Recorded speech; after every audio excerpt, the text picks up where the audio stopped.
வள்ளி பாக்குற அப்படி நம்பி ராஜாவும் அந்த பசங்களும் வள்ளி காட்டுல கொண்டாந்து இந்த பறன் மேல விட்டு ஒரு வாரம் ஆச்சே போய் பார்த்துட்டு வரலான்ட்டு அவங்க வர்றாங்க.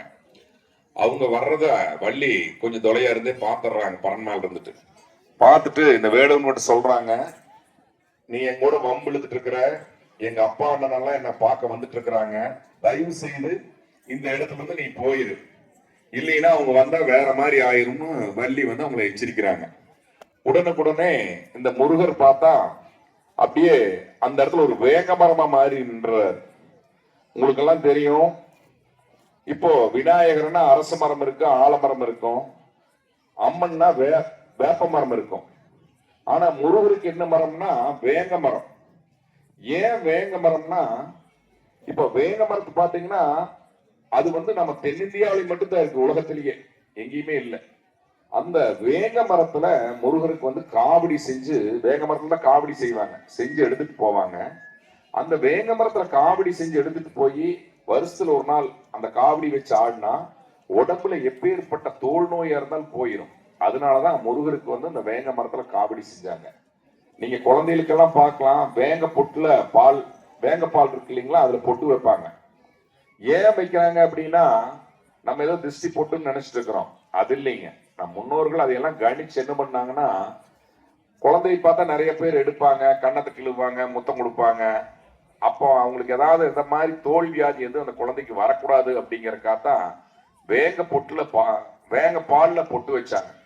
அது கீழே அப்படியே அந்த உடம்பு பூரா அது கரைஞ்சு வரும், அந்த குழந்தைக்கு எந்த வகையான தோல் நோயும் வராது. அதனாலதான் அந்த வேங்க பொட்டு வச்சாங்க. அப்படி முருகர் வேங்க மரமா மாறி நின்றுறாரு. அப்போ நம்பி ராஜாவும் பசங்களும் வர்றாங்க. பார்த்தா அங்க ஒரு பெரிய வேங்க மரம் நிக்குது. என்னடா வரணமை கீழே இங்க வேங்க மரம் இல்லையே, இப்போ இங்க ஒரு பெரிய வேங்க மரம் இருக்கு, இந்த வேங்க மரம் இருந்தா இந்த திணைக்காட்டுகளை பூரா அழிச்சிரும், நிழல்ல தன வராது, அந்த கோடாலி எடுத்து இந்த வேங்க மரத்தை வெட்டி போடலாம் அப்படின்னு சொல்லி போட்டு அந்த ராஜா சொல்றாரு. அப்போ வள்ளிக்கு கருக்கு ஆயிருது, இந்த வேடு வந்தா நின்னவன் வேங்க மரமா மாறி இருக்கானே, வெட்டி கிட்டி போடுவாங்களே என்னமோன்ட்டு அவங்க கோடாலி எடுத்து ஓங்கையில, ஐயா வெட்டாதீங்க, பள்ளி ஏதோ அந்த மரத்துல சயனம் சொல்லுது அப்படின்னு சொல்றாங்க.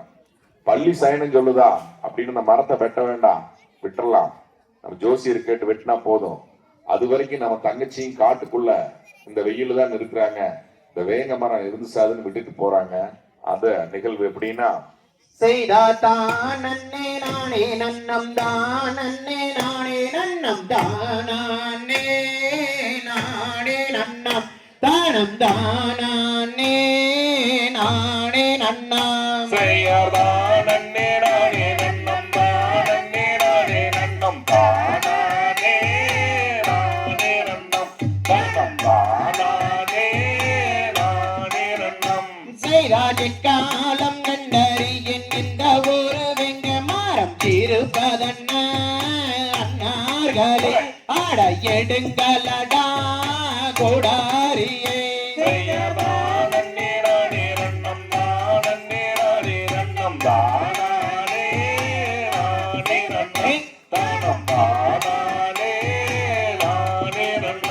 செய்தாஜிந்த மரத்தினிலே வள்ளி என்ன சொல்கிறது, வெட்டாதீர்கள் வேடார்களே, நாம் விவரமாக விவரிப்போம்.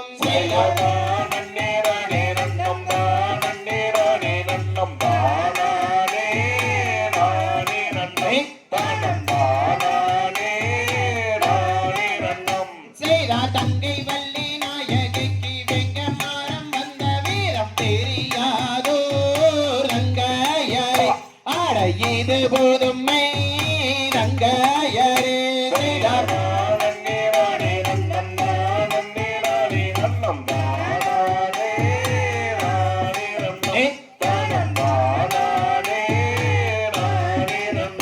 செய்தார் வெங்க மரம் எங்கொன்று வந்ததென்று நான் அறிய தெரியாதே அன்னார்களே, ஆட இது புதுமை அன்னார்களே.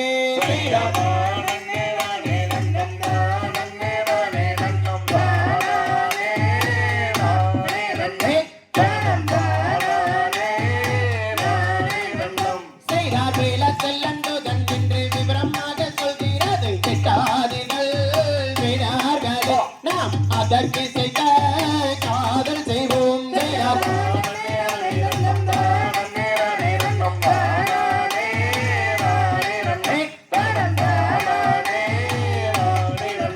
செய்யா தங்கை வள்ளி நாயகிக்கு வைக்க மரம் நல்ல நீளம் தருவதென்ன அண்ணார்களே நாங்கள் போய் வாரோம் கட்டையரே